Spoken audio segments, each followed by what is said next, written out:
Okay.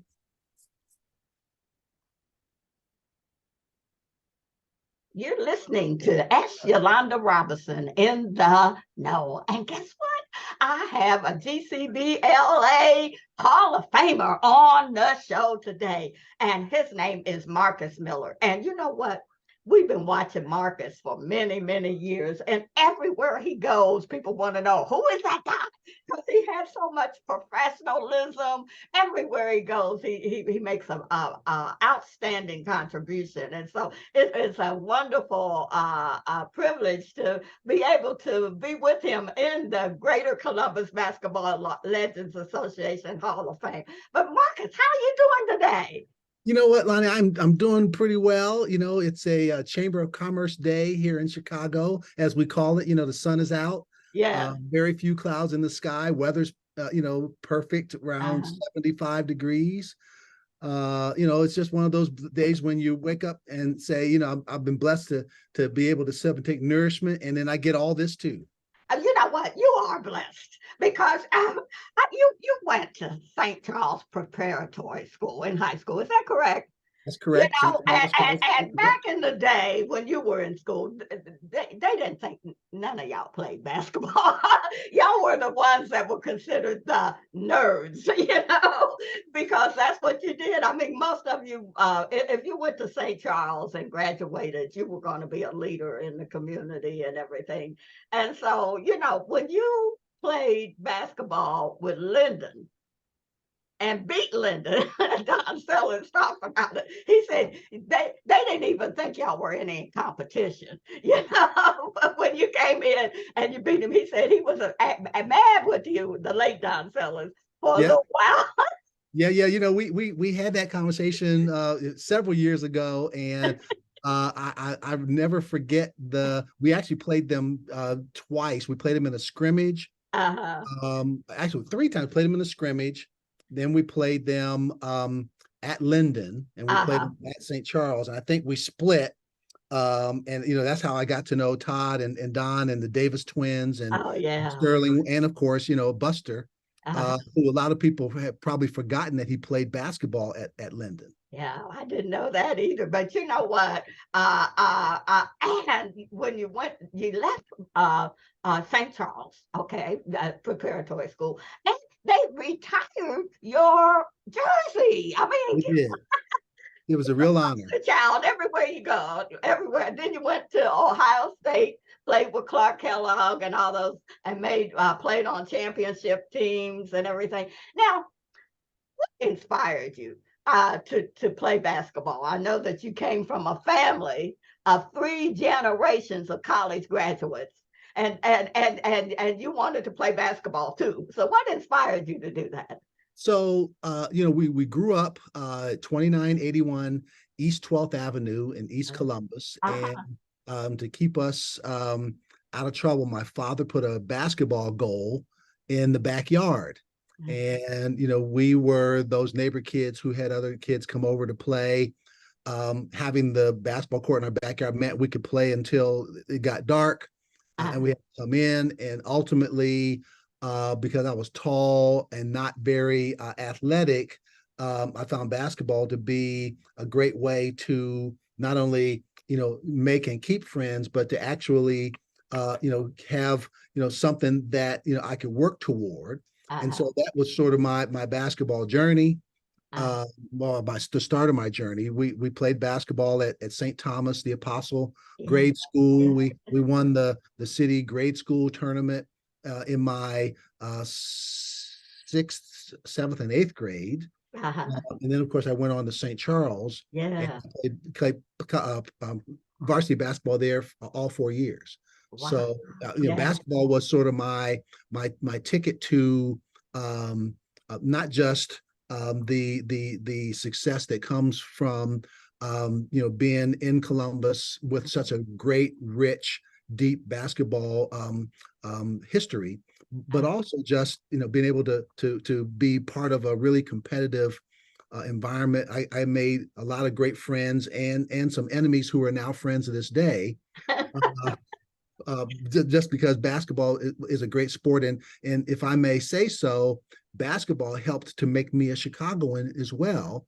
As you know, Lonnie, I've been here now 26 years. And Uh-huh. when I first came to Chicago, I only knew Marty Nesbitt, Uh-huh. who Yeah, went he's here from from, Columbus. Yes. Uh-huh. yeah, he's from Columbus, and Marty introduced me to several people, I ended up playing basketball with him in a league at what used to be the what we called it the IAC. Uh-huh.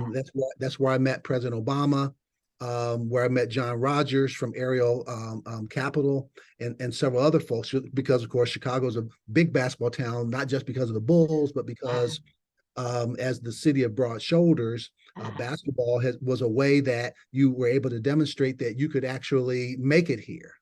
My goodness, and that you did. But you know what? Did you play basketball with President Obama? I actually did play basketball with President Obama. I have a very unique history with him in that I first met him when Uh-huh. he ran for the Congress against Bobby Rush. Uh-huh. I played in a basketball tournament with him at the East Lake Club, played in a 3-on-3 tournament, Uh-huh. and then played with him a couple of additional times. But then, of course, when he ran for the first term of office, we Mhm. had a big basketball event, and there's a picture circulating on the internet somewhere Uh-huh. of us Are who you gonna played on election day. now, Uh, no, no, wait. I gotta ask you a question. And now you playing basketball with the President of the United States of America. Now, do you play real basketball or do you let him win? I mean, he's got all them security guards around him and everything. I mean, how do you play basketball with the President of the United States? Well, as I said, basketball was and continues to be a way that people demonstrate that they can make it here, and Uh-huh. so they take it serious enough that anybody that's playing, they don't want you to treat them like a softie. They want you to Oh, bring it. And okay. so, every time I played with the president, even after he was elected and played a couple of times, he made sure that you were out there competing because he didn't want to have anything to do with you if you couldn't play. Oh, okay. I thought you would let him play because he was the president. But look, what were you nervous when you first played with him? Did you get nervous or was he was No, because I knew him beforehand. He okay? So it wasn't ultimately ended up my neighbor, okay. about 4 blocks away. And Okay. because of his relationship with Marty Nesbitt, Uh-huh. I got to know him as a phenomenally Uh-huh. gifted individual who was really and continues to be Yeah. caring and passionate about Yeah. community. And Yeah. so, like was often said as he was running for his first term, he's a black man in America, and he had the same experiences that all other black males Uh-huh. had. So much so that, as you may know, we have a unique initiative here at the foundation called My Brother's Keeper Yes. Alliance, which started when he was actually Yes. still in office. Uh, So, he's the type of person who wants to make sure that people have the opportunity to thrive. uh, And basketball was one of those ways that he also made friends. And as I said, it helped to make me a Chicagoan because of the relationships that I was able to develop. so yeah, basketball helped you move into many circles. I mean, you were with the department, I mean, with the development department at Ohio State, That's helping correct. Ohio State raise money. Yep. And then you went over to the United Negro College Fund, Yes. helping them. And then Yes. you're the diversity inclusion with the city of Chicago. And now you're vice president of the Obama Foundation, helping people all over the world. Wow, that's It's our awesome. plan. That is awesome. Playing basketball and doing good in academics helped you do all that. That's right. That's right. In Uh, fact, I'm so grateful that I had so many experiences playing basketball back then, because I would uh-huh. no way be able to pick it up today. Do you play today? I do not play. I'm smart enough to know that I just can't make it happen like I used to. And there's probably some that would argue that I couldn't make it happen back then, but all I the mean, respect I have. Don, when he was living, he said that Coach Davis made them because you beat them, made them get up at 6 o'clock in the morning and practice. that might be one of those stories that is true because I got to know Gene Davis for many years. Uh-huh. But, sometimes these urban legends, they become bigger and bolder as the years go on.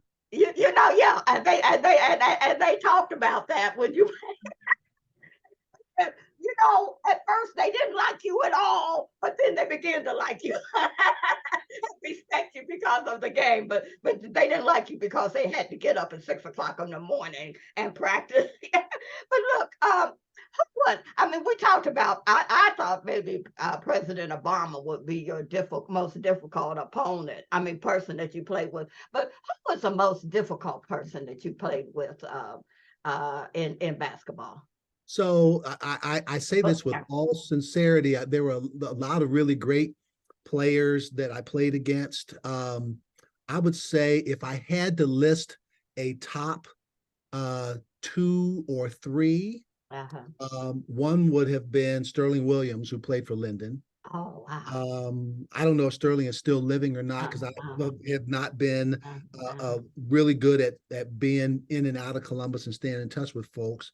The other one would have been Larry Wilson, who played at Bexley. Oh, I think at the time we were in high school, he was the only Black player on their team. And those were two that I have to give a lot of respect to. I would also rank the Davis twins because they were very skilled for their size. In college, of course, Isaiah Thomas, Magic Johnson, Vince Brookins, who played at Iowa. Those were the people that when I was on the floor, I would consider to be the most challenging matchups that I had to deal with. Okay, now tell me about an aha moment that you had in basketball. I mean, if you look back on your history of basketball, what would give you that aha moment in basketball? So the aha moment for me was that I worked hard enough at getting better. I played a lot of basketball by myself. Thankfully, we had a basketball court in our backyard where, of course, we basically beat the grass down until it became dirt. Um, I played well enough that I ended up becoming a guard when I went to Ohio State, which was the aha moment because I didn't really think that I had the skills to play guard. But basically, my entire matriculation through high school, I was playing in that role, and just because I was the biggest on the team, I was able to play both inside and outside. And when I got to college, when the light bulb really went off, it was that this is what basketball was going to look like in the future. Because as you may recall, there were a lot of big guards playing in the Big Ten at the time. Bobby Wilkerson from Indiana, Mark Smith from Illinois, and of course, Irvin Magic Johnson, who we didn't call him Magic, or I didn't call him Magic. I knew to call him Buck because that's what his friends called him, and we actually got to know one another after we got beat like a drum in East Lansing. He and Jay Vincent and Greg Kelser took us out to a party on campus. And so we're not close friends, but we are still friendly to this day because of that. Oh my goodness. So it just opened up many, many, many doors. Did you have any heroes or sheroes in basketball? Oh, absolutely. But of course, Julius Erving. Oh, yeah. Was a hero of mine. And for those who are watching this and are too young to have remembered the ABA or the American Basketball Association, I was a big fan of Joe Caldwell, who played for the Carolina Cougars. And I was enough of a historian and old enough to have remembered when Wilt Chamberlain, Kareem Abdul-Jabbar, Elgin Baylor all played. I was a basketball historian of sorts because I was also a voracious reader, and my parents always made sure we had books that interested us. That was their way of saying, we want you to be a reader because you want to read. So they always made sure we read the stuff that we liked. So I had a lot of books about basketball, and so a lot of my heroes were those that I both read about and also those that I watched play. Oh, wow. And it works out so well because you're one of the most respected businessmen in the field of basketball. Everybody looked up to you as some of wherever you went, you represented the company in a professional manner, and everybody just talked about it. I remember Skip was so proud of you.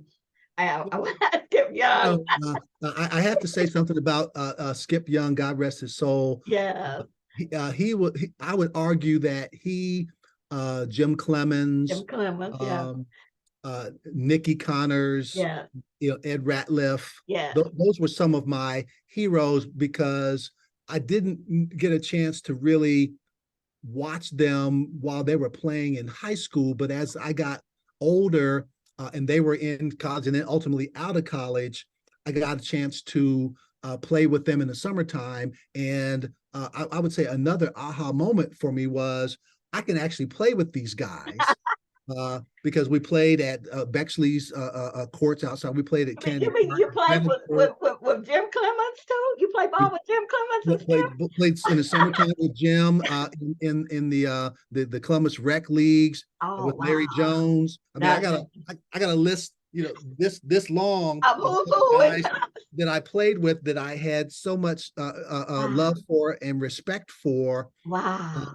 that was such a formative experience for me because these were Uh, older guys that were willing to pour into us uh, younger guys, and I'm always careful to call them older guys because I know that now that I'm a certain vintage, uh, uh, that you want to recognize people for what they poured into you, but you uh. also don't want them to feel like they are old, out of date, and decrepit. So Yeah, I well, want he them to was. know. I know when he was living in your name, he mentioned your name. He was just there was so much excitement in his voice because you represent the type of Hall of Famer that Skip really wanted to see inducted. The person that is giving back in the community, making positive contributions, and is a good representation for the organization. So I just like to congratulate you. But before we Thank you. go, I want you to give some advice to basketball enthusiasts, the young basketball enthusiasts. What advice would you give to them if they're interested in the field of basketball? My best advice for all of the young people and those that are young of heart and mind is to truly stay authentic, be real clear about who you are and what you're capable of doing. There's no shame in not being able to be those things that you always want to be. In fact, President Obama has given some recent advice that I would certainly echo to young people who are graduating from high school and college, that don't focus on being who you want to be. Focus on what you want to do, Mm-hmm. because basketball is only going to take you so far. Yes. There are only I think 300 or 400 Division I schools in the NCAA. There are certainly thousands of other schools that have intercollegiate basketball. There's only a certain number of players on each team. And then when you look at the fact that there's only 32 teams in the NBA, Yeah. I'd never tell people to not have the dream of being a professional basketball player, but I also tell them make sure you have something that you can do beyond basketball, whether it's a musical instrument, some sort of skill or trade, whether it's being an artist Uh, or being an artisan that actually makes things, uh, because there'll be a point in time in which you won't be able to get it done anymore. You'll need something else to fall back on. And so many of our young people have limited themselves to a single dream. And when that dream doesn't come together, yeah. it ends up causing them a lot of pain and heartache. That's why I say again, focus on what you want to do, not necessarily who you want to be. And I think good things will come out for you. That's excellent advice. We've talked to some basketball players that had that one dream, and when it didn't happen, it was devastating. So that is such a good advice that you're giving to young people. We have a few minutes. Is there any of your mentors that you want to talk about that has helped you along the way that you want to talk about? Is anybody that you want to mention? Well, I'll just say before we close, Jim Clemens, while he would argue he was not as much a mentor, a lot of times your mentors aren't necessarily the ones that are directly hands-on with you. They're the ones that you observe from afar, how they carry themselves, how they interact with their surroundings, their community. Certainly, I have had some peer mentors that I really believe more people should really align themselves with. People like Herb Williams, my teammate, Clark Kellogg, my teammate, individuals in the community like Dwight Smith, Kurt Moody, who preceded me at Ohio State as a basketball player. These are the individuals who they probably don't see themselves or think of themselves as mentors, because that would suggest that they are, in fact, that much older than me. But the reality is, when you play basketball in the summertime or play basketball in the winter, because you may remember I lived in Columbus for a number of years before I moved to Chicago, you pick up on the way people carry themselves. And so to me, that is as important a value in mentoring as possible. And I always like to call out those individuals. And there are so many others that I probably those names that you called out, those are some outstanding men and in our community. I mean, they just exuberate excellence and integrity and character. So that says a lot about you too. Well, Columbus has a great and rich tradition that I'm honored and proud to have been a part of and to carry forth. So thanks for making this conversation possible. Well, before you leave, we're gonna two more minutes. How did it feel when you got the message that you're going to be inducted into the Hall of Fame? And then it was a real honor, because when you get a chance to be recognized by your peers, by the community that you've come from, it really says something about what you've done to distinguish yourself.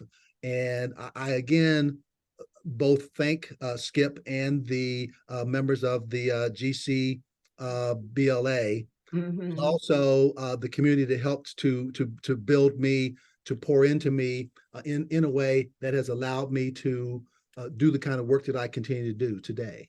Well, congratulations on all the things that you're doing on being inducted. And I'd like to thank you, Marcus, for being on this week's program of S.Yolanda in the Know. And I'd like to thank you out there for viewing this week's program of S.Yolanda in the Know. And don't forget to press that subscribe button right there, okay?